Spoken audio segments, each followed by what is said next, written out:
is your name? I'm Dennis Smith out of Atlanta. And what is the name of your band, Dennis? I am the co-creator, band leader, guitar player with Party on the Moon. Describe to us the sort of audience and the type of people you play for. Well, Party on the Moon was built as a national caliber special event band. And we do special events all across the globe.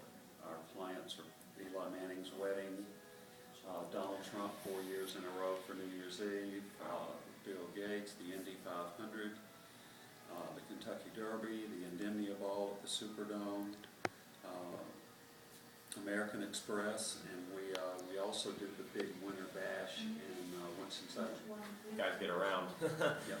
What kind of music do you guys play? We do a non-stop show, 3 hour, excuse me, usually 3 hours, and it's every kind of music, especially high-energy dance music. So it's music from the 70s, 80s, 90s, with a good mix of currents.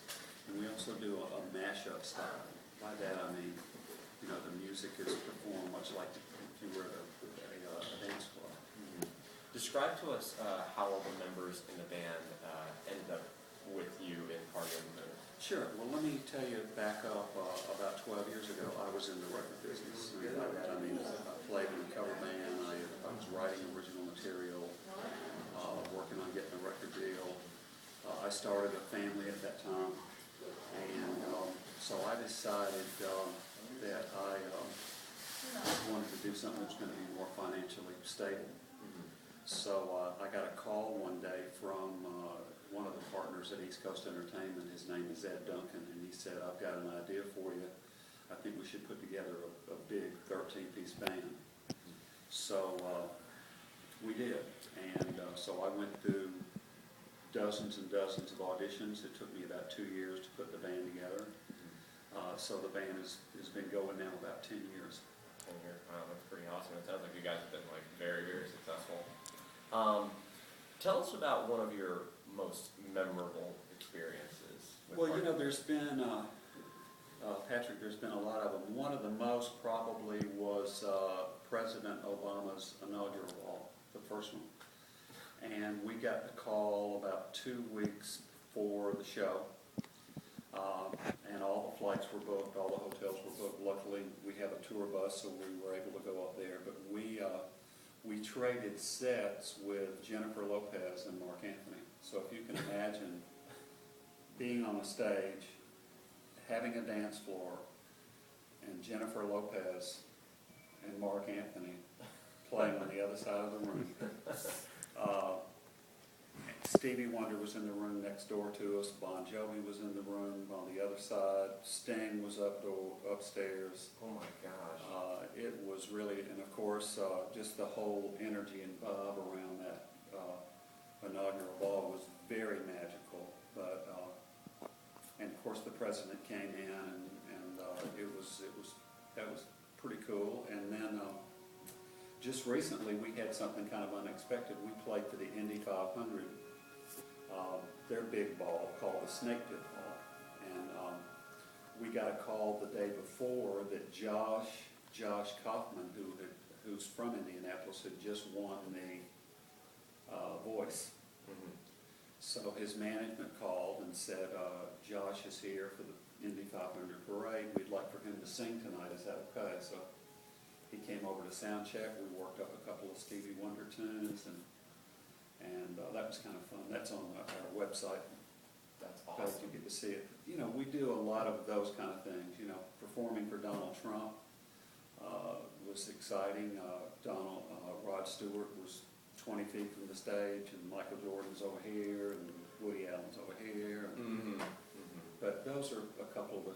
But I mean, we have a lot of fun, so it's all great. But every now and then you have some that stick out like that. That's incredible. I saw a bit of you guys.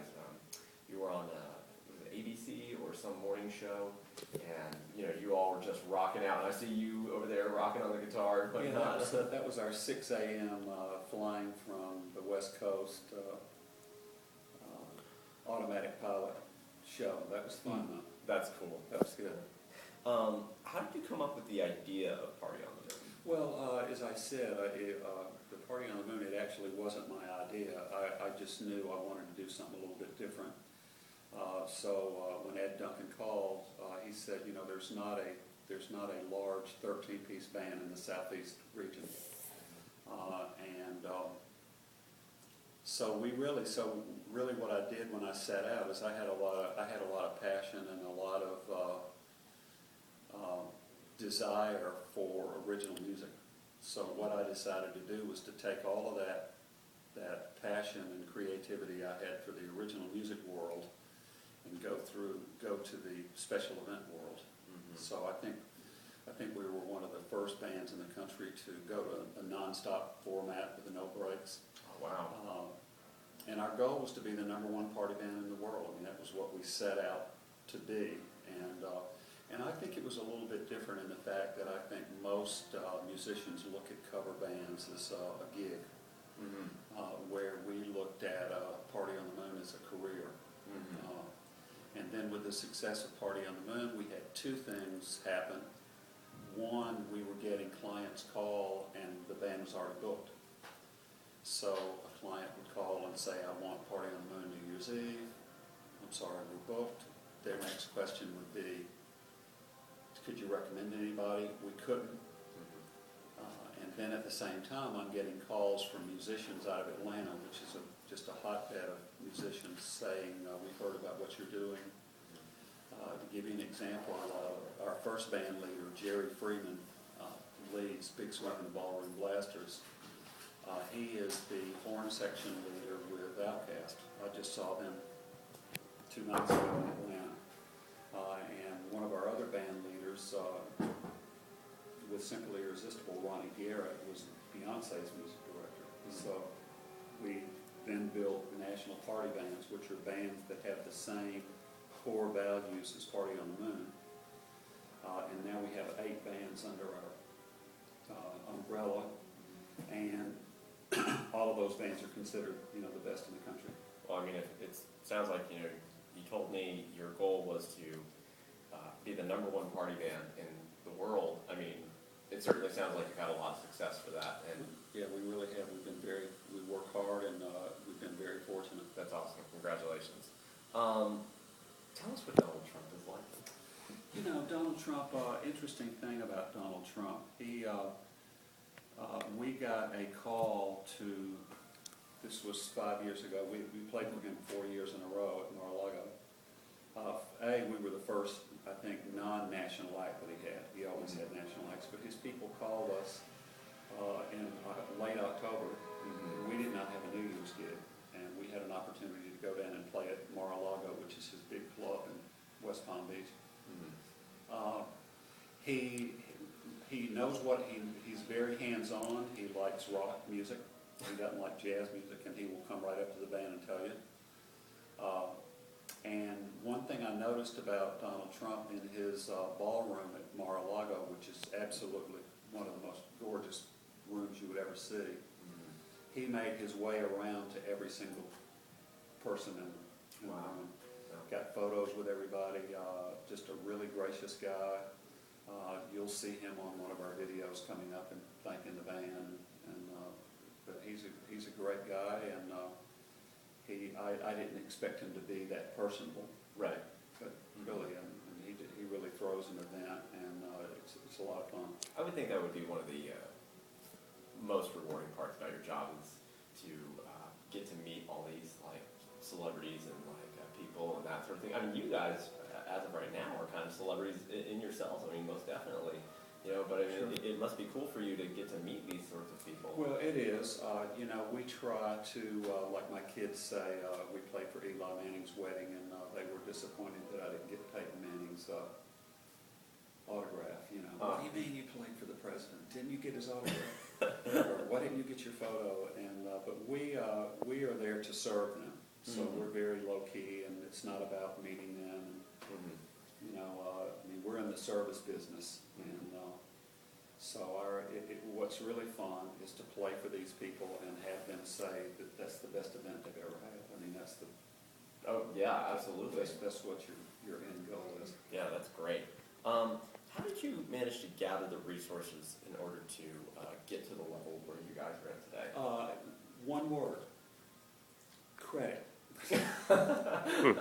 I talk to a lot of musicians. I have musicians call me all the time, and I'll go back, regress just a little bit, and talk about the record business. And the record business, when I was in it, they used to say that there's million sellers in houses all across America. Mm-hmm. And by that they mean that most artists will buy a CD, will make a CD and spend thousands of dollars and hundreds of hours to make a CD, and it ends up in their cellar.